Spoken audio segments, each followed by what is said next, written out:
Welcome to Networking RX, a podcast devoted to helping business professionals like you enhance your networking skills in order to become more proficient giving and receiving quality business referrals and improving the overall quality of your life and the lives of those around you. The Networking RX podcast is a production of AmSpirit Business Connections, an organization whose mission is to empower business success through networking. Welcome to the Networking RX podcast. I am your host, Frank Agan, founder and president of AmSpirit Business Connections. Today we have another great guest. Our guest is coming in from across the pond in the UK. But as our ongoing subscribers know, often on this podcast, I'll be sharing ideas, insights, best practices for building professional relationships and excelling at business networking. Occasionally, however, I will be interviewing subject matter experts, authors, speakers, thought leaders, social scientists, and they will share their knowledge to help us build better relationships. Today's guest is Talal Gondal. Talal is over in the UK.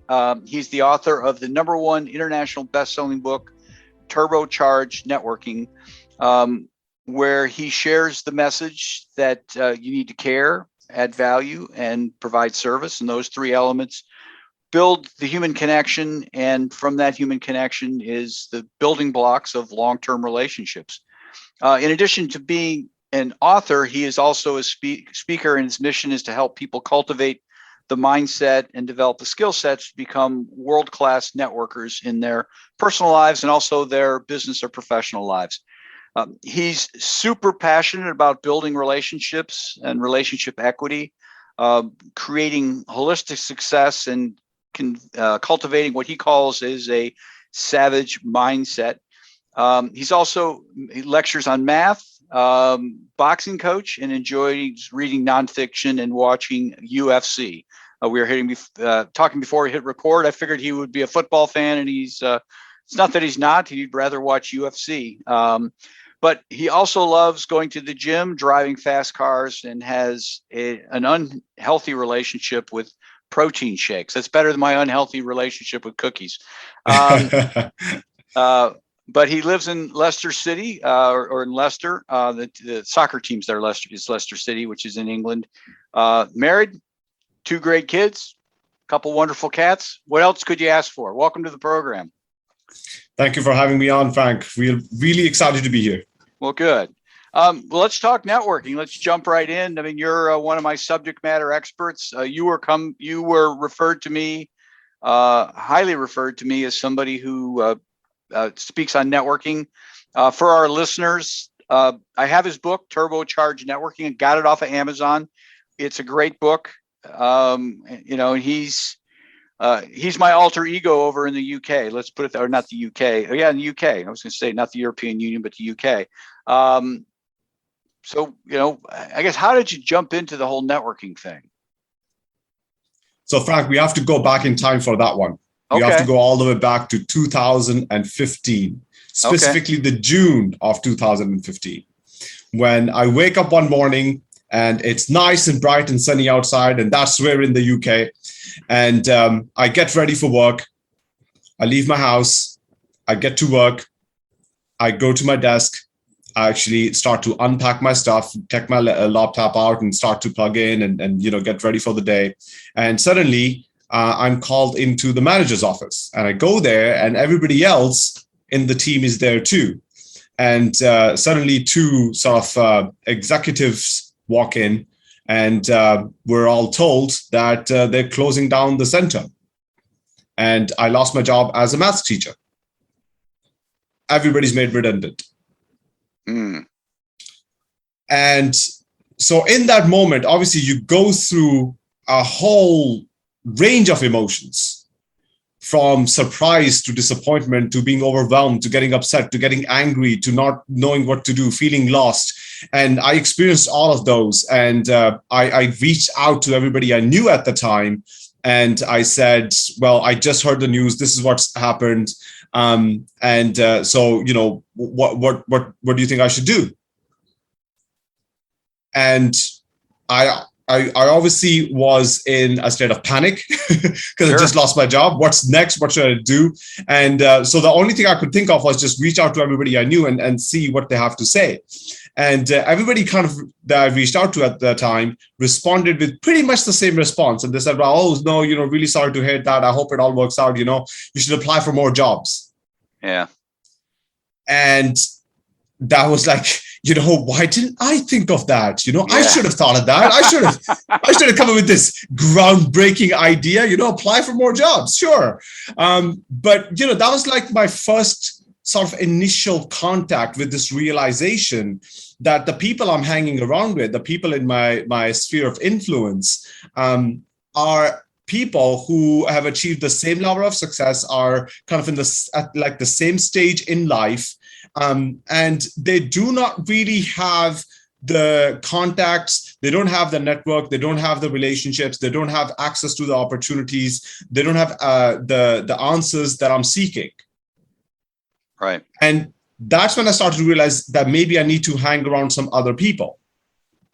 And I just, made a decision that I'm going to do something about it. And what I did was I just went on Facebook and started joining some Facebook groups, self-help, personal development Facebook groups. Sure. And I met some amazing people along the way, and they were doing amazing things. And I learned a lot from those guys. They were very open and caring, and they were willing to provide lots of, insights and the lessons they had learned along their journey.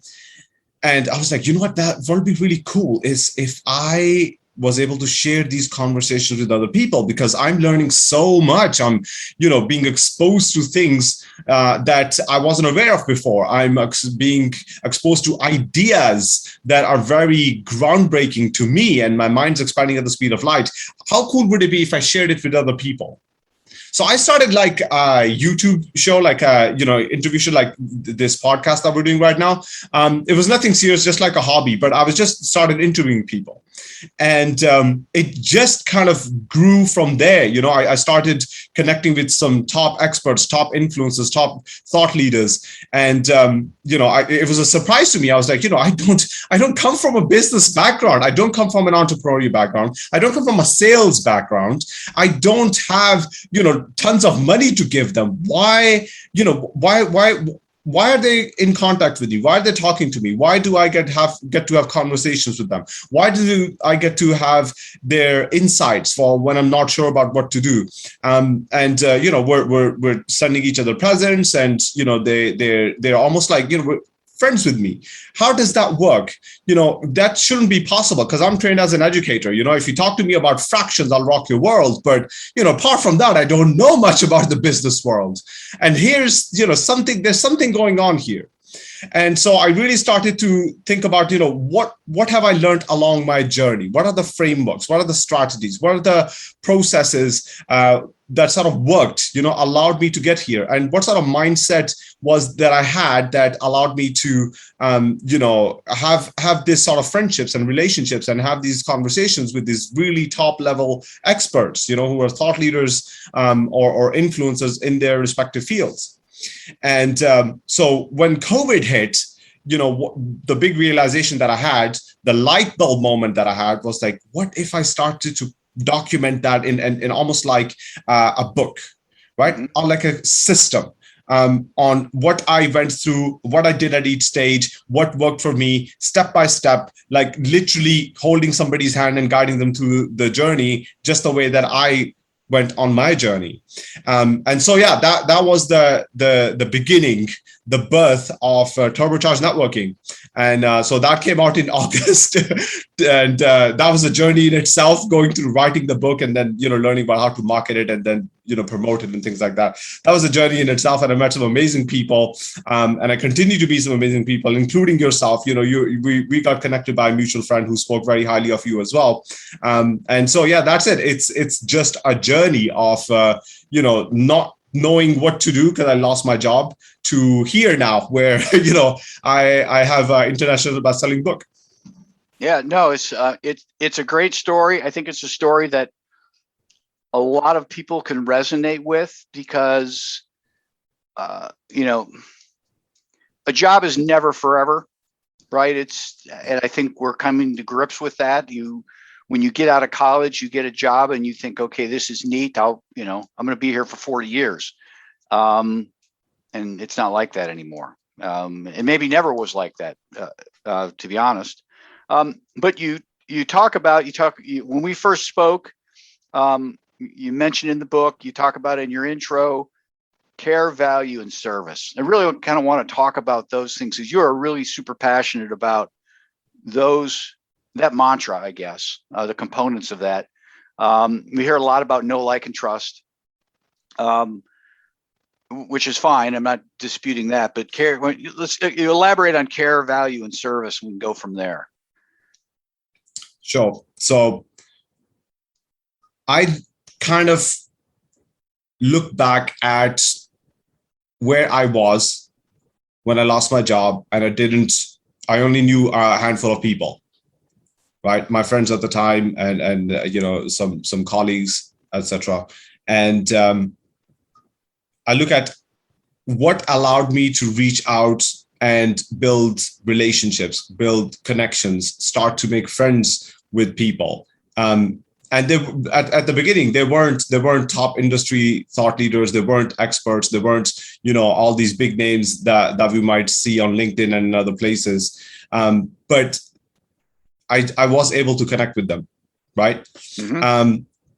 And then that slowly grew over time, and I got in front of more and more successful people who are actually top people in their fields. And so when I looked at all those interactions, when I looked at all the communication, those were the three sort of core themes that emerged. And that was obviously when I was writing my book. Those were the three core themes that emerged. That it was care, it was value, and it was service. I came from a place of care. I genuinely wanted to know the other person. What are they going through? What are they experiencing? What are their pain points? What are their challenges? What are they excited about? What makes them tick? I genuinely cared about knowing about the other person. And then I came from a place of value. I wanted to help the other person, even though I didn't have much to maybe give them, even though I wasn't even sure how I could help them, but I did wanted to help them. I did wanted to figure out a way. And so I was curious, and I wanted to know more, and I cared about them. And so then what I wanted to do was I also wanted to help them on top of it. What can I do for you? I didn't show up with this is what I have to offer, or this is what I have to sell, or this is what I need, and this is what I want, and this is how it would help me. And so what can you help me with, etc. I just showed up from a place of value. What is it that I can help you with? Right. And the last bit of service is, I believe that when we serve is when we really fulfill our true potential.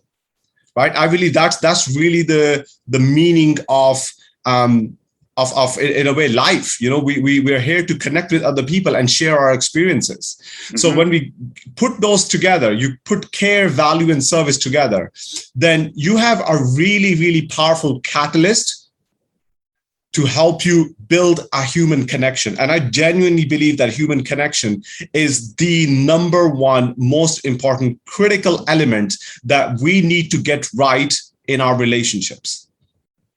I don't think it doesn't matter what relationship it is, whether it's a personal relationship, in a business relationship, it just will not be fruitful or blissful or meaningful if you do not have human connection. You need to connect. You really need to understand the other person's, the higher ideals that we have of compassion and empathy. You really need to employ them and really understand where the other person's coming from. What are they going through? What is it about their life that they are experiencing right now, and almost have that experience with them, share that experience with them. That really helps you develop that human connection. And when you have that human connection, then your relationships just flourish. Your relationships blossom. And it's a much more meaningful, deeper, richer experience that you have in all of your relationships, whether it's the relationship with your employees, whether it's relationship with your clients, relationship with your boss, relationship with your colleagues, relationship with the people that you're meeting and you're networking, etc. peers in your field, whether that is relationship in your personal life, your family, your loved ones, your children. I think generally it's about human connection. And a lot of times we overlook that in pursuit of other things, in pursuit of more, in pursuit of, trying to push an agenda, trying to, achieve something out of it, trying to get something out of the relationship. When in fact, if we just connected, those things will happen automatically. Yeah, I mean, we don't need to push for it. Yeah, no, that's you. This is music to my ears. It's so true. I talk to people, and and I'm sure you experience this as well. You get on LinkedIn and somebody connects, and immediately it's, look, we'll call it sales breath, right? I mean, right away, hey, let's get together. Let's see how we can help one another. Which is code for I want to get on the phone and try and sell you. And I just tell people, it's like, it's kind of a wasted effort. Not that I don't want to it's not that I don't want to get acquainted, but I don't want to move it to that point yet. And if they just step back and have a relationship with me, they're more likely to sell me if they have something I want to buy. But even if I don't have something I want to buy, I'm more likely to refer them on. And people just struggle with that. I don't know who's out there doing the podcast that's teaching them the way that they're doing it, because it just doesn't work. It just doesn't work anymore. Yeah.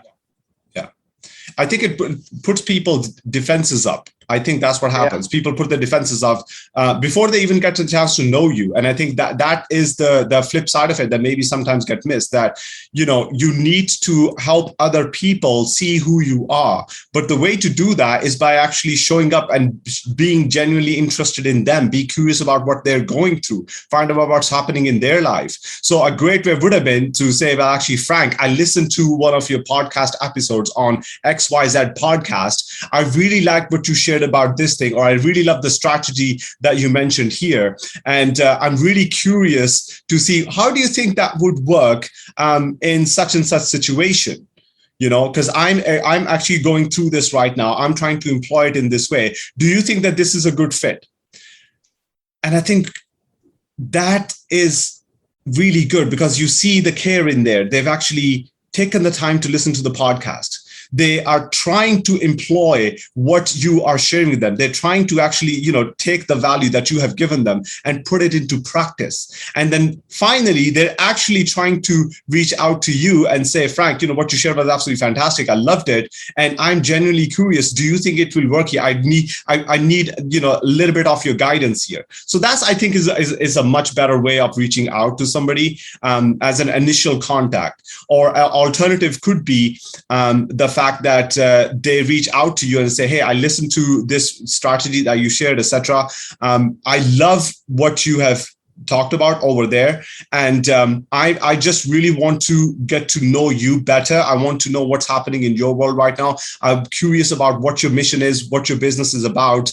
And I just want to know, if you will be free to jump on a short call, just so I can, we can have some initial contact, and just so I can get to know you better. Based on what I learned from the podcast, it seems like what you're teaching is really, really useful, really, really beneficial. And I'd love to just know more.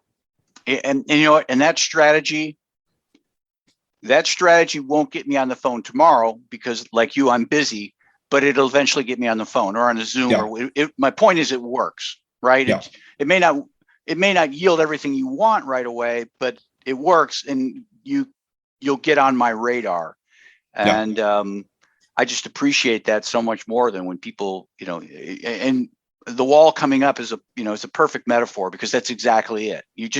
I can feel it, how I sit, how I sit in my chair, what I do with my arms, the whole 9 yards. When people do that, and I don't know, they need to be able to kind of read the room, and they don't. It's almost like they start pushing harder, like you're going to open up eventually. And when people are talking about things that are, costing, if somebody's trying to sell me something that's, $10, 10 pounds or whatever, it's not a big deal. I might just do it just to make you go away. But when you start talking about, hundreds or thousands of dollars, it's like, no, we're done. We're absolutely done. Let's shift gears here. I appreciate that insight. I want to talk about you, what you got going, how people can help you. Certainly buy the book if you're in the United States. Again, I got this on Amazon. It's a typical order off of Amazon book. It is a international bestseller. So that's certainly one way you can help. You're a speaker, so you're looking for opportunities to speak. I guess my question would be, and I'll let you talk about the things you talk on. Are you available to do these kind of webinar type things? Certainly if somebody wants to pay you to come to the States, they can, but that may not be a perfect thing for you. So anyhow, go ahead. Sure. So thank you for that, Frank. I'm looking for speaking opportunities, of course. Things like this podcast, they're great. And also any sort of online summits, online events that are happening. Then I'm looking for those as well, which is really quite interesting because the last 2 weekends I have been speaking at online summits. So it's a great way for me to go there and share the message and talk about the ideals of care, value, and service and how they're important to building the human connection, which I think is absolutely critical to building any relationship. And if you want to keep it, make a deep, meaningful, long-term relationship, you definitely need to focus on the human connection and not go in there with a preset agenda that you're trying to push. Do you do coaching or one-on-one type things as well, or work with teams? Yes, so I've done that on a small scale so far, but I do work with teams. I do work with one-on-one as well, but I try to be selective. So I get on the call, I get to know them, and they get a chance to get to know me, and I really want to see if I can genuinely help them. So this is not just a thing like, oh yeah, sure, just come in. It's fine. We'll make it happen. We'll figure something out. I genuinely want to know if I can help them or not, I lead with care, value, and service. I want to know, if this is going to be a good fit, but also to genuinely see if I can help them. Good. What would be a good way for people to get a hold of you? You have a website, LinkedIn, all of the above? The great place for people to go would be definitely LinkedIn. I hang around LinkedIn, so they can definitely go to LinkedIn and they can just search for Talal Gondal, and I should pop up. And they can also go to turbochargenetworking.com. So just no spaces. If they just type in turbochargenetworking.com, that'll take them to the page with the book and some other stuff as well. I will get that in the show notes. And obviously they can take your name and go to LinkedIn and find you. That's well, at least in the United States, it's not a very common name, but well, I appreciate your time today. For those listening, I'm recording. It's 4 p.m. Eastern time, which means it's past 9 p.m. In the UK. So I appreciate you making the time for me this evening for you, this afternoon for me. No problem, Frank. Absolute pleasure to be here. Thank you so much for having me on. Thanks for joining us on the Networking RX podcast. Please put what you've learned into action today and let us know if you have questions, comments, or ideas for future topics. You can email them to us at podcast@amspirit.com. That's AmSpirit.com. Finally, so you never miss an episode, be sure to subscribe to the Networking RX podcast through iTunes, Overcast, or however you receive your podcasts. Now get out and network with someone. The Networking RX podcast is the copyright production of AmSpirit Business Connection. All rights reserved.